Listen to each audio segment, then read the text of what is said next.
It's a pleasure to be here this evening and to address a subject that most of the world needs to know, but unfortunately doesn't know. The dangers posed by using animal products in the human diet, whether it be animal flesh or the other body fluids of animals. So we'll continue by going into slide 1 here, looking at meat, dairy, and human disease. We basically, every day of our life, like everything else, we have choices to make. And as human beings, we're not air creatures or water creatures per se. We do need air and water, of course. But we also are food creatures. We need food. And the choices we have, and I'm contrasting plant foods versus the carcasses of dead animals. And one is visually stimulating and the other is a little harder to describe. Okay. Here we're looking at 2 alternate food harvests. One not so pleasant to look at, and the other one very, very pleasant to look at. So those are the kinds of choices we face every day. I'll quote a prominent microbiologist who states there's now an overwhelming scientific as well as a medical case for avoiding the consumption of meat and meat products, despite the government's attempts to persuade us otherwise. So that's what we're going to be looking at in this evening's lecture. What is the other case that is rarely addressed? This here is very compelling, this data. What we have on the screen are 6 different cities in different regions of the Western Hemisphere. San Francisco, California, or I guess the Eastern Hemisphere too, Bristol, England, Santiago, Chile, Ribera, Brazil, Mexico City, Guatemala City. These are heart disease death rates per 100,000. And you can see Guatemala City, which down here consumes the least flesh food of any of these capitals, has by far the lowest heart disease death rate. Next comes Mexico City, then Ribera, then Santiago, then Bristol, England, and then San Francisco. So we see a very, very clear trend line, a very, very clear correlation between the consumption of meat or flesh foods and heart disease deaths. And no one can argue with that kind of information. It's very compelling. The action of red meat on the human colon. The concentration of carcinogens called nitrosamines are increased in the colon when we ingest red meat. The nitrosamines are particularly found in processed meats and bacon, and they're created within the human body when eating meats, these meats in particular. There's also an excess of carcinogenic tryptophan, which is an amino acid that is present. Iron-rich meat products appear to increase the risk of cancer by promoting oxidation, and carcinogens also result from the cooking of various meats. So, it should come as no surprise that when we look at bowel cancer deaths, we see a very, very similar picture to heart disease. Same cities, same trend lines, per capita meat consumption, identical correlations is with heart disease for bowel cancer deaths. Very clear and compelling data. So The warning is, if you're interested in dying of heart disease or bowel cancer, then eat lots of meat. And if you don't want these diseases, then eat a lot of plant foods. Very simple conclusion, very logical. Here we have age-adjusted mortality per 100,000. Those on a lacto-ovo-vegetarian diet have the lowest rate for ovarian cancer risk. And we're talking here meat, poultry, as well as fish in the diet. Those who eat those 3 types of meat 1 to 3 times a week, a much higher mortality rate. Those who are eating flesh foods 4 or more times per week, it's significantly higher even. And I should mention that vegans would be way, way down here somewhere, very low.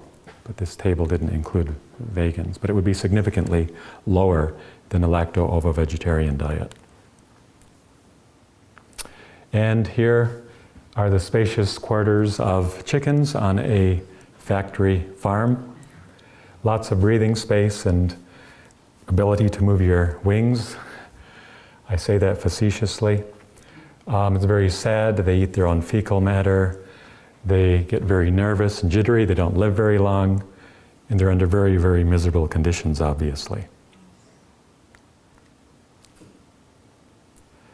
Here we see another factory farm picture.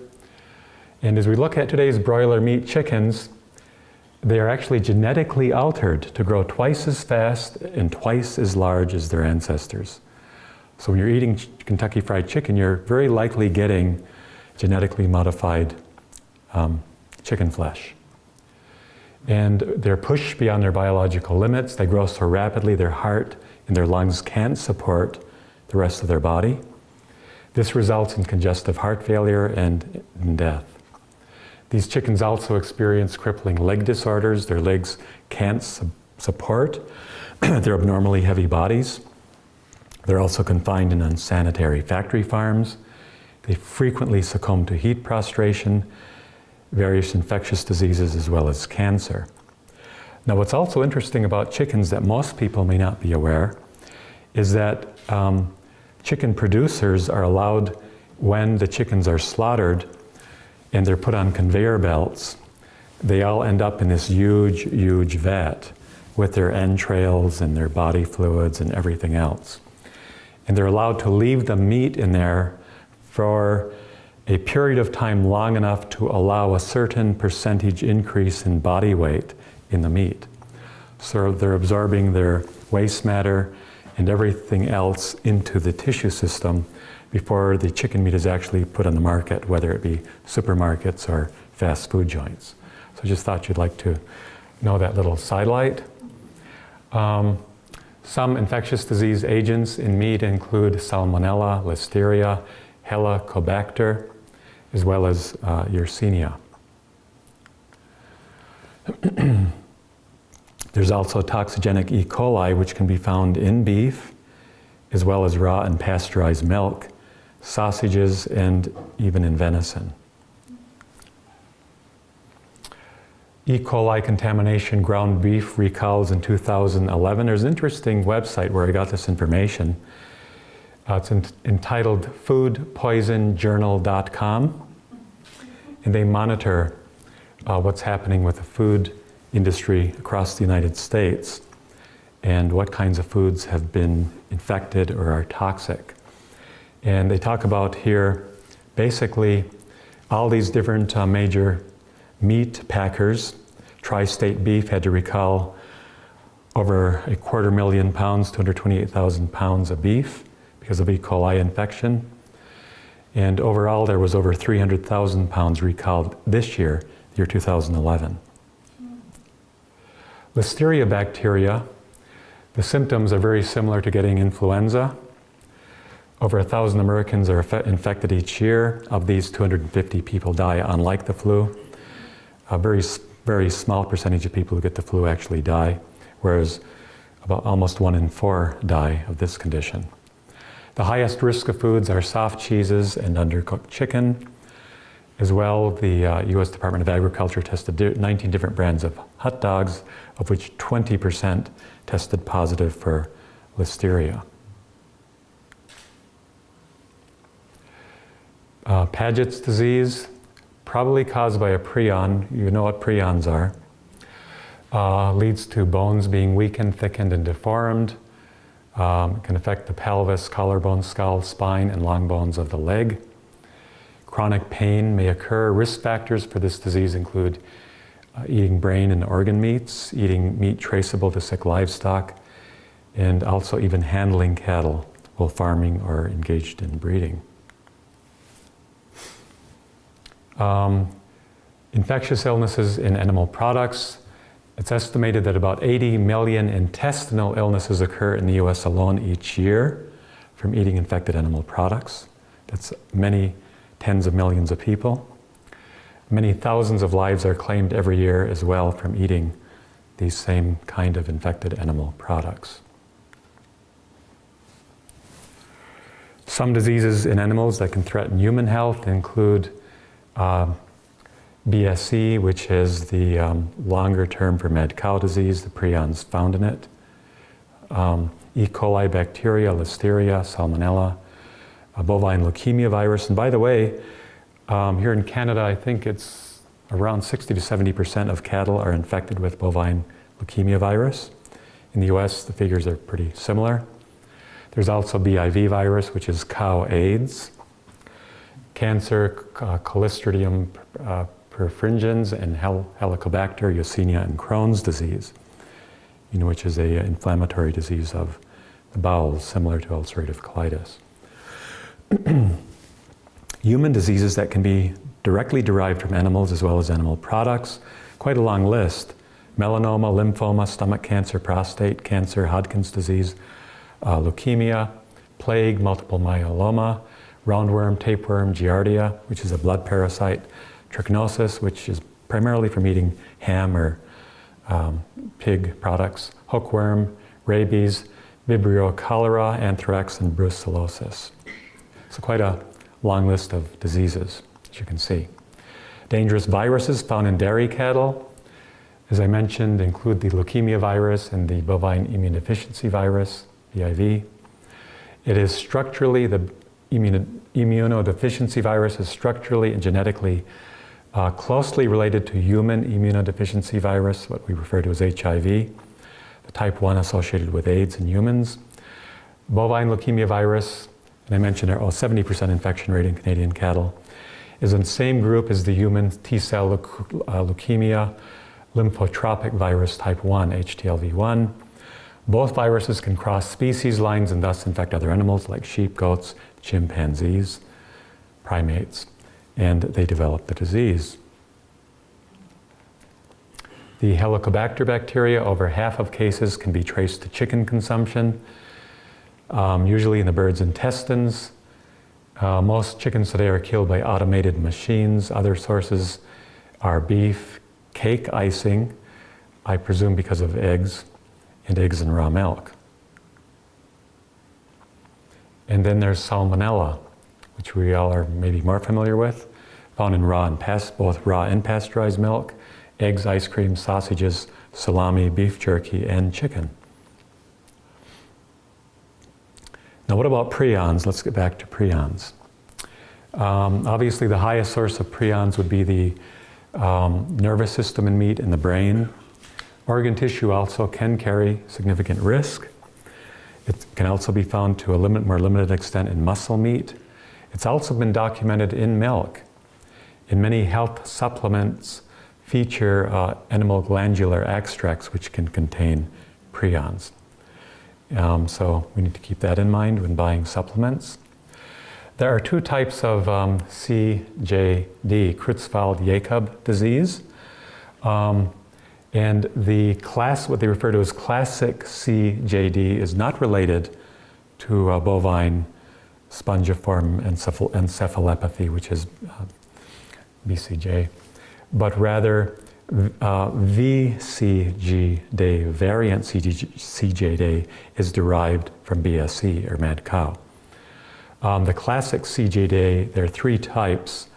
One type is referred to as sporadic, which is the most common. The other type is familial, meaning it's inherited. And the third type is iatrogenic, meaning it's doctor-caused during an operation or medical procedure. But the VCJD is animal derived.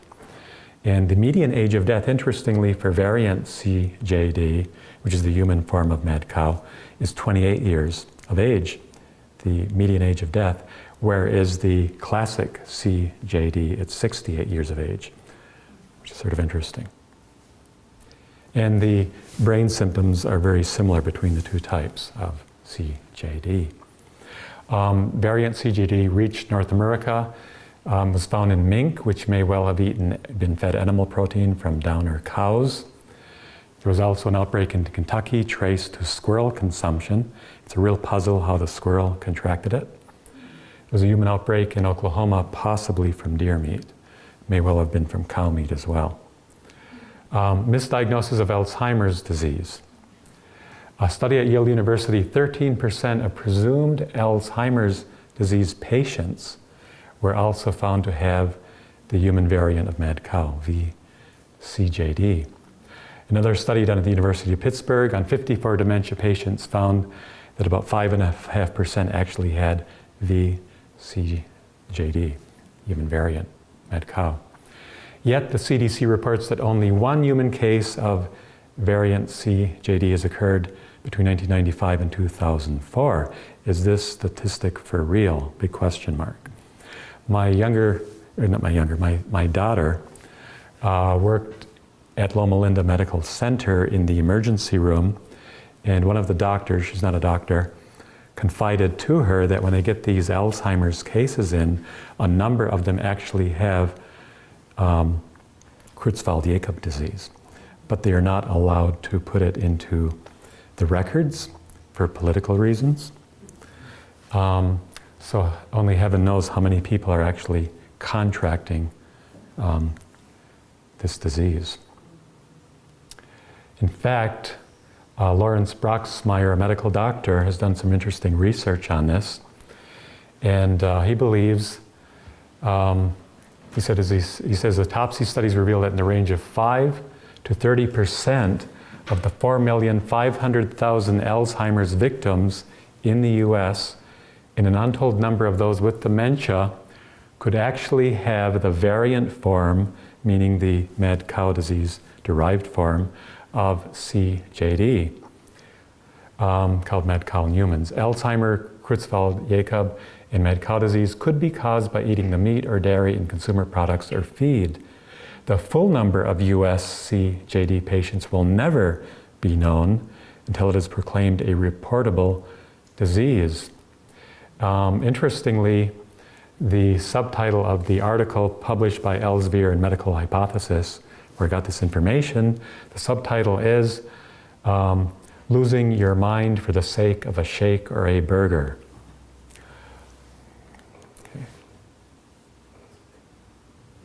Prions and infectious power cannot be destroyed by anti-infective sterilization procedures, by high dosage radiation, by freezing, by drying, or by high temperatures as high as 360 degrees centigrade or 680 degrees Fahrenheit.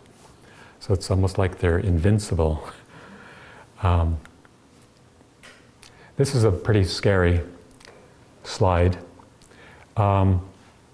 It's becoming public policy in different parts of the US of governments to begin to use human waste sludge from sewer systems as fertilizer. And a study by researchers at the University of Wisconsin found that BSE prions, mad cow disease prions, which enter wastewater treatment plants through slaughterhouse drains, can survive wastewater decontamination procedures. 3 weeks of filtration, separation, incubation with microbes that break down contaminants in the sludge. So the prions end up alive and well in sludge-based fertilizers, potentially contaminating fruits and vegetables. So it's sort of scary to think you can get mad cow disease from eating a fruit or a vegetable. So avoid any food grown on sludge, wastewater sludge. Another reason to grow your own food. BSE is transmissible to, from, and between cattle, goats, sheep, pigs, elk, domestic cats, mule deer, monkeys, and mice. So quite a range of animals. And this is very interesting. Officially on the CDC website, they say that classical CJD, not the mad cow CJD, cannot be determined as the source, meaning it just happens. We don't know why it's happening or what the source is. But this was a study done, a research study in which they looked at the fact that classical CJD is actually coming from eating pig flesh, or ham, pork products. Various epidemiological studies, and this was a review study, meaning they brought multiple studies together, point to a link between pork consumption and sporadic CJD. Sporadic CJD is about 85 to 90% of classic CJD cases. So Creutzfeldt-Jakob disease is now associated with eating roast pork, ham, hot dogs, pork chops, smoked pork, and scrapple, pork pudding. Researchers have found that the, quote, consumption of pork, as well as the processed products, such as ham and scrapple, may be considered as risk factors in the development of Creutzfeldt-Jakob disease. Compared to people that did not eat ham, those who included ham in their diet appeared 10 times more likely to develop Creutzfeldt-Jakob disease. So we're talking a 1,000 times, or 1,000% rather, greater likelihood of getting this disease. So all you ham eaters who may watch this, you know what to do. Okay, let's see. By the way, the disease incubates a long time, so if you quit eating ham today, you may still get the disease 9 or 10 years from now, which isn't too pleasant to think about. So what about meat, dairy, and hip fractures? Worldwide, the highest hip fracture rates occur among populations which consume the most animal foods and dairy. The highest fracture rates are occurring in the United States, Canada, Norway, Sweden, Australia, and New Zealand. The lowest hip fracture rates occur among peoples from rural regions of Asia and Africa who usually consume little or no dairy foods. And also, in many of those countries in rural regions, they're too poor to afford meat. I remember talking to a friend of mine who was in Southeast Asia, and he himself was a vegan, and he saw one of the local native people out in the rural regions pick up a huge bag of rice, which weighed about 150 pounds, or 75 kilo, and he just grabbed it almost with one hand, threw it on his back, and start running with it. And he couldn't believe, how can this guy be so strong? So he walked up to him and tapped him and says, what kind of diet do you eat? Oh, we just eat the vegetables and the garden produce because we can't afford meat. But he had incredible stamina. And I think one of the slides will be talking about stamina and flesh foods. If it's not tonight, it'll be tomorrow night. This is sort of interesting. Now we're going to look at milk. We've been looking a lot at meat. We're going to switch over to dairy products and milk primarily. These are the different protein levels in various milk of different species. It's sort of interesting because you see this very, very strong correlation between protein content and the time required by a nursing infant to double their birth weight or their weight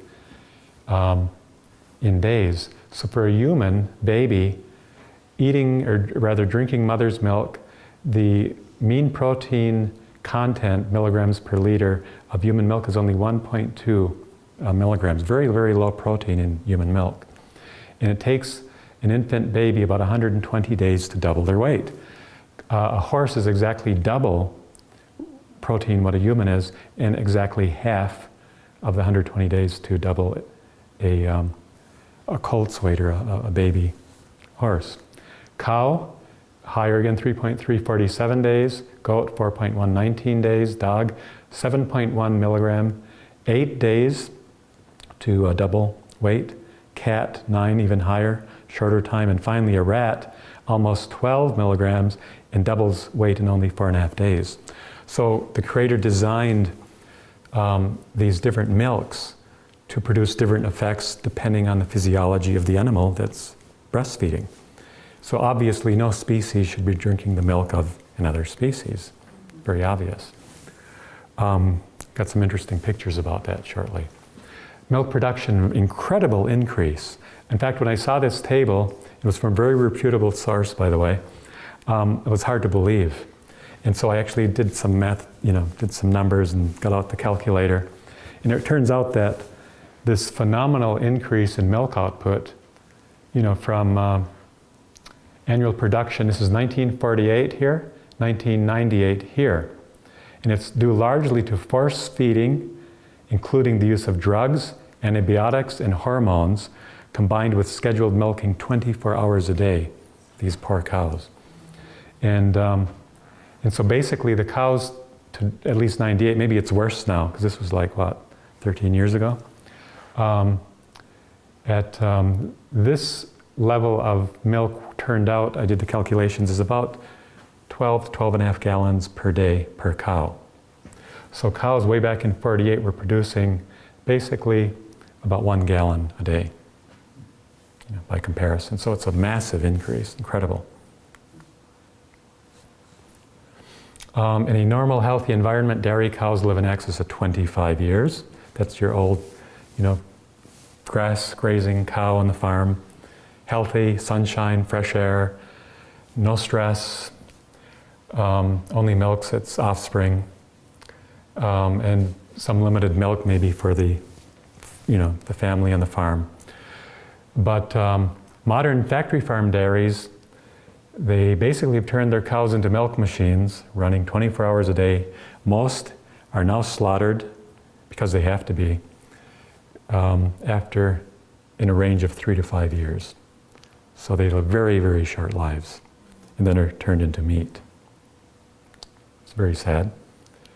In fact, my brother visited one of the factory dairies in the northeastern US, and they showed him around and the 24-hour milking machines, and he looked in the, where the milk was coming in, and there was all this red floating around in it. And he said, "What's that?" "Oh, that's blood." Blood routinely comes in with the milk. And sort of sad. The udders of factory-bred and farm dairy cows, when they're not milked around the clock, can get so large their hind legs become permanently spread and can cause lameness. The oversized udder condition also is commonly found in mastitis in cattle. It's very, very sad. See this massive milk sac or udder. And then too, with genetic manipulation, hormones, intensive production technologies, with modern cows being milked around the clock, they produce that 12 whatever gallons is about 100 pounds of milk a day. 10 times more than they would produce naturally. Sort of unbelievable, isn't it? Slogans of the North American dairy industry. Well, the first one is milk. What a surprise. Real men drink milk. Everybody needs milk. Milk is a natural. Milk is a perfect food. Milk, drink it for all it's worth. Milk drinkers make better lovers. And there's the milk. Milk has something for everybody. So it sounds wonderful, doesn't it? Nothing like advertising. In no mammalian species, of course, except for the human family, is the practice of milk consumption continued after the weaning period. And you got these cows with their sign, "Drink human milk," if they were the advertisers engaged in this foolish practice. Here we see the statement, "It is not natural for humans to drink cow's milk. You have no more need of cow's milk than you do rat's milk, or horse's milk, or elephant's milk. Cow's milk is a high-fat fluid exquisitely designed to turn a 65-pound calf into a 400-pound cow, and that's what cow milk is for." Sort of an interesting picture there. A man drinking milk. Let's see. Anyway, cow's milk facts. Cow's milk is actually an unhealthy fluid for mostly today disease-ridden animals, carrying a wide range of dangerous and disease-causing substances. All cow's milk, whether regular or organic, has 59 active hormones, scores of allergens, fat, and cholesterol. And also in cow's milk, there will be measurable quantities of herbicides, chemicals that kill plants, pesticides, dioxins up to 200 times safe levels, and up to 52 powerful antibiotics. And there's also blood, pus, feces, bacteria, and viruses. 49% of the calories in milk are from fat, 2% milk, 35% of the calories in 2% milk are from fat. Cheddar cheese, 74% of the calories are from fat. Butter, 100% of the calories are from fat. What about milk and somatic or pus cells? As many as 750 million pus cells per liter have been measured in some milk products.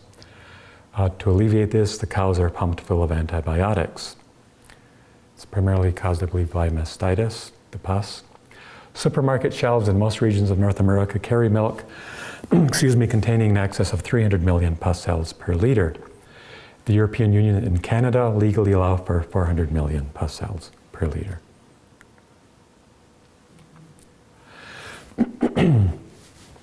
Each bite of hard cheese has 10 times whatever was in that sip of milk, because it takes 10 pounds of milk to make 1 pound of cheese. Each bite of ice cream, if it's real ice cream, and not the chemical artificial type, has 12 times the quantity of what is in milk, and every swipe of butter 21 times whatever was in the fat molecules in a sip of milk. The average person currently consumes roughly 586 pounds of dairy products per year. And they just love that pizza. What about milk and calcium? Calcium that humans consume from plants, and by the way, plants are the best source of calcium, especially greens, grown on good soil. They come with a large amount of magnesium, which is essential for calcium absorption or assimilation. Calcium in cow's milk is largely useless because it has insufficient magnesium. And as well, the calcium molecule in cow's milk is much, much larger than the calcium molecule in human milk. About 11% of cow's milk calcium is actually absorbed as nutrient. It's a very small fraction. Nations with the highest amount of milk and dairy consumption also have the highest rates of osteoporosis. And here we see the linkage to both female and male cancers of milk. Research has linked the lactose and fat in cow's milk with ovarian cancer. The calcium found in cow's milk lowers concentrations of a critical type of vitamin D that protects against prostate cancer, and thus raises men's overall risk of prostate cancer. About 7,500 middle-aged males were followed for 30 years. They all had a daily intake of 16 or more ounces of milk, and then they compared them with non-milk drinkers. The milk drinkers had a 230% greater risk of developing the neurodegenerative disorder Parkinson's disease. This is found in the journal Neurology. A study published in the Journal of Neuroepidemiology revealed an association between eating dairy foods and an increase in multiple sclerosis. So that's something nobody wants, is MS. So avoid dairy products. A few more milk facts. The cholesterol content of those 3 glasses of milk is equivalent to what one would get from eating 53 slices of bacon. The protein lactalbumin in milk is a key factor in the onset of diabetes and other autoimmune disorders. Thus is a major reason to not give cow's milk to infants, small children. Also, Dr. T. Colin Campbell, some of you have heard of at Cornell, one of his lectures, I remember him mentioning that there's extensive documentation showing that casein is a prime carcinogen, and that is the form of protein found in milk, is casein. Should have put that on a slide. Major childhood health concerns that are linked to cow's milk include these conditions: various infectious diseases, juvenile diabetes, early atherosclerosis, lowered intelligence levels, and by the way, fluoride in the Drinking water causes significantly lowered intelligence. The scientist who discovered that was actually fired from her position when she published that information. Also, the vaccine regimen that is currently recommended. Dr. Blaylock, who a board-certified neurosurgeon, believes it's in a range of 10 to 14 IQ points are lost in infants and young children from the basic vaccine regimen. The idea is, of course, to dumb down the population, and you can control them. Allergies, iron deficiency, milk sensitivities, acne, dental decay, all concerns in relation to children. What about adult issues and diseases? Coronary artery disease, greater risk of that, greater risk of various cancers, increased risk of different neurological disorders, allergies, digestive problems, as well as different infectious diseases, as we showed earlier in the presentation. So the conclusion of the matter is found in Genesis 1:29, where the prescription given by the maker of mankind is, I've given you every plant bearing seed on the face of the earth, and every tree in which there is fruit. Let this be your food. So I'd recommend that we take this counsel to heart. And that's the end of this presentation. Thank you.